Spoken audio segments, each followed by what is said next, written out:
All right, welcome back to the deep dive. You guys know the drill, right? We take all that complicated stuff you're trying to figure out and we break it down into something manageable.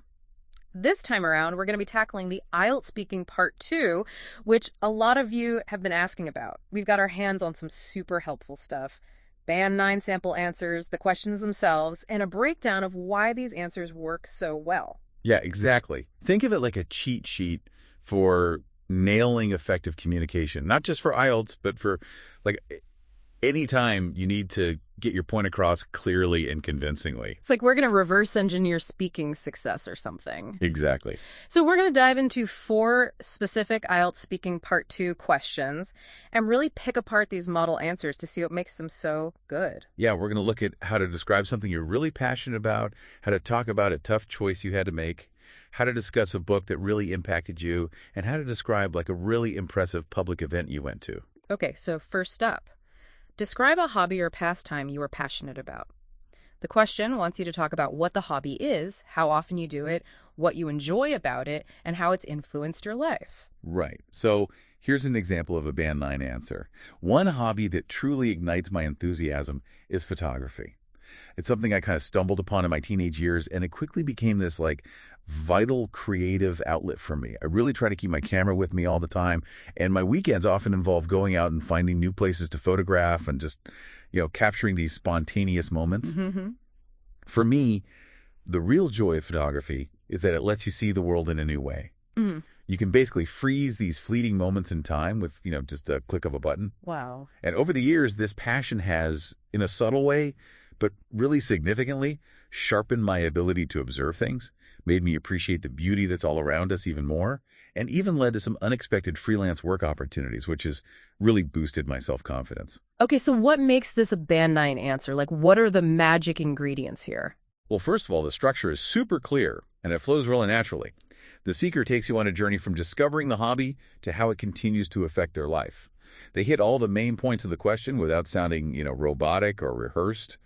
There aren't any awkward pauses or anything that would make you think they're struggling to find the right words. Right, right. And the word choice is really interesting too, isn't it? It feels very intentional. Oh, yeah, absolutely. Phrases like truly ignites my enthusiasm, vital creative outlet, and freeze fleeting moments in time, that kind of thing. They show a real mastery of language. It's not just about using big words. It's about using the right words to really get your meaning and your passion across. Yeah, and it feels really genuine, You can tell this person really loves photography. Totally. That personal and reflective tone, especially when they're talking about seeing the world differently, it makes the answer so much more engaging and believable. And on top of that, the speaker actually connects their hobby to real, tangible impacts on their life, like their improved observation skills, the freelance work. It adds this whole other layer of depth and meaning. It goes way beyond just a surface level description. You know what I mean? Absolutely. So if you're thinking about something that you're passionate about, consider how the speaker in this example linked their interest to concrete effects on their life. That's a big takeaway. You got to show, not just tell, why this thing matters so much to you. Okay, next question. Describe a difficult decision you had to make. This one wants you to describe the actual decision, what your options were, why it was so hard, and what ultimately happened. Yeah, okay. So the Band 9 answer for this one goes like this. A really tough decision I had to make was whether to take this amazing job offer in another country or stay close to my, network of family and friends, the people who've always been there for me. I feel that. On one hand, the job was this incredible opportunity for career growth and, just personal development. Right. But on the other hand, staying put meant having the comfort and security of my, really close-knit family. Yeah. The hardest part was feeling like I was being pulled in 2 completely different directions. This excitement for new experiences versus this fear that I would regret leaving behind these really important relationships. Oh, I can imagine. In the end, I decided to take the leap and move. And while it was definitely hard to adjust at first, it ended up being a truly transformative experience. I learned new skills, gained a broader perspective on the world, and was still able to stay connected with my family through, video calls and visits. Yeah. Looking back, this decision really taught me the importance of taking calculated risks to grow as a person. Oh, I love that. This whole scenario of weighing opportunities against your personal connections is so relatable. So what makes this a Band 9 answer? Again, the clarity and the way it flows logically are super important. The speaker clearly lays out the dilemma, the two paths they were considering, the emotional weight of the decision and the final outcome, along with what they learned from it. It's this structured approach that makes it easy for the listener to follow the story. And the language they use to describe the situation is pretty sophisticated, too. Oh, for sure. Phrases like compelling pathway for career advancement, established support network, deeply rooted family life, and underscored the importance of embracing calculated risks show a really rich and nuanced vocabulary. It allows the speaker to express these complex ideas really precisely. Yeah, it really gets across the emotional complexity of making that kind of decision. Words like profound sense of being pulled in two distinct directions really highlight that internal struggle. You nailed it. The speaker doesn't just tell you the facts of their decision. They give you a glimpse into what was going on inside their head. It makes the answer so much more engaging and relatable. And that final reflection on the value of taking calculated risks adds this layer of maturity and understanding to the answer. It goes beyond just recounting an event to actually extracting a meaningful lesson from it. Right. So when you're thinking about a difficult decision you've had to make, think about how this speaker described that internal battle and what they ultimately learned. That reflective element seems super key. All right, moving on to question number 3. Describe a book that has had a significant impact on your life. They want to know the title, the author, what it's about, and how it influenced you. Okay, so the Band 9 answer for this one is, a book that's really shaped my way of thinking is Man's Search for Meaning by Viktor Frankl. It's a really important book that talks about Frankl's experiences in Nazi concentration camps. It introduces his concept of logotherapy, this idea that even when faced with unbelievable suffering, people can still find meaning and purpose. Yeah, it's a pretty profound book. Right. For me, this book was like a wake-up call. It made me rethink my priorities and embrace this idea that even challenges and setbacks can be opportunities to grow as a person. It totally changed how I look at adversity, and it was a big reason why I decided to become a counselor, to help others find meaning and build resilience in their own lives. Wow, that's amazing. What makes this a Band 9 answer in the context of the IELTS speaking test? Well, the answer is super clear and well-structured. It goes from introducing the book and the author to explaining its main themes and then detailing its specific impact on the speaker's life, even their career path.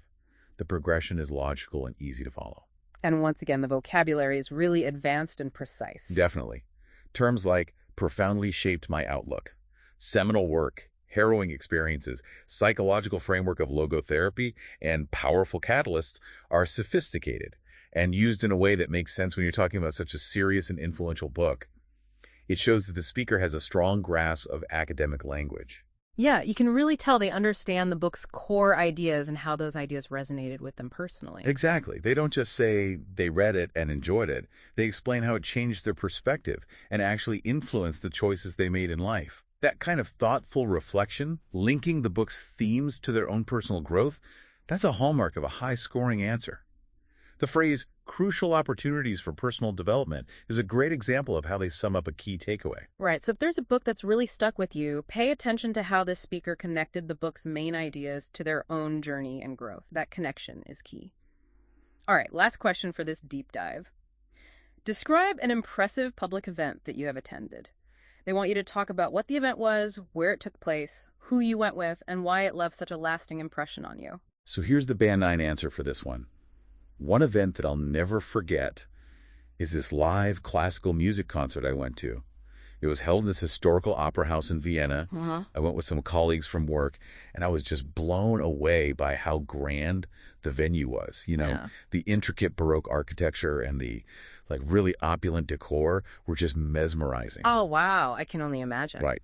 And the music, the performance itself was just as amazing. The orchestra played with such precision and you could feel the passion in every note. It really resonated with everyone in the hall. That sounds incredible. But what really made it so memorable wasn't just the incredible quality of the music, but also this shared feeling.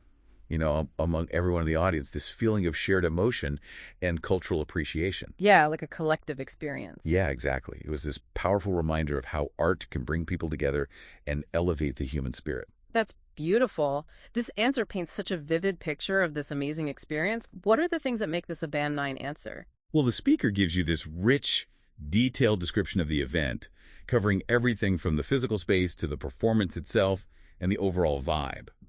The story flows really well, which makes it easy for the listener to visualize and connect with the experience. And the language is so descriptive and evocative. Oh, yeah, totally. Words and phrases like indelible mark, sheer grandeur, intricate Baroque architecture, opulent decor, mesmerizing, and transcendent quality create this really strong sensory experience for the listener. They really get across how deeply the speaker was moved by the event. It also emphasizes not just the event itself, but the fact that the speaker shared this experience with colleagues and this broader sense of cultural significance. Right, exactly. The speaker highlights the palpable sense of shared emotion and cultural appreciation, which adds another layer to why this event was so meaningful. And that final thought about the unifying power of art is such a thoughtful and resonant way to end the answer. So thinking about a public event that's really stayed with you, think about how this speaker used all these sensory details to bring the experience to life for the listener. Okay, so we've gone through all 4 examples. What are some of the common threads that make these Band 9 answers? There are definitely some key characteristics that pop up in all these top-scoring responses. First of all, they all have a really clear logical structure. They directly address every part of the question in a way that makes sense. Secondly, they consistently use a wide range of advanced and precise vocabulary. The speakers are able to express themselves with nuance and accuracy. Thirdly, they use grammatically correct and complex sentences throughout. And maybe most importantly, every answer offers personal insight and reflection. They don't just describe things, they explain their feelings, motivations, and how the experience impacted them. And lastly, they all use vivid sensory details to make the responses engaging and memorable for the listener. So it's not just about knowing a bunch of fancy words. It's about using them correctly and naturally within a well-organized and thoughtful structure. You got it. It's about showing that you have a high level of overall language proficiency, but in a way that sounds natural, confident, and engaging. This has been such a fascinating look into what makes spoken communication so effective, especially in the context of the IELTS Speaking Part 2. Analyzing these top-notch examples really gives you a concrete understanding of what to shoot for. Hopefully this breakdown gives you some solid strategies and techniques that you can use in your own communication. Doesn't matter if you're prepping for the IELTS or just want to be able to express yourself more clearly and convincingly in general. So as you think about all this, consider how you can incorporate some of these elements into your own speaking, whether it's in a formal setting or just casual conversation. What's one technique from these examples that you could try to implement? Thanks for joining us for this deep dive. See ya.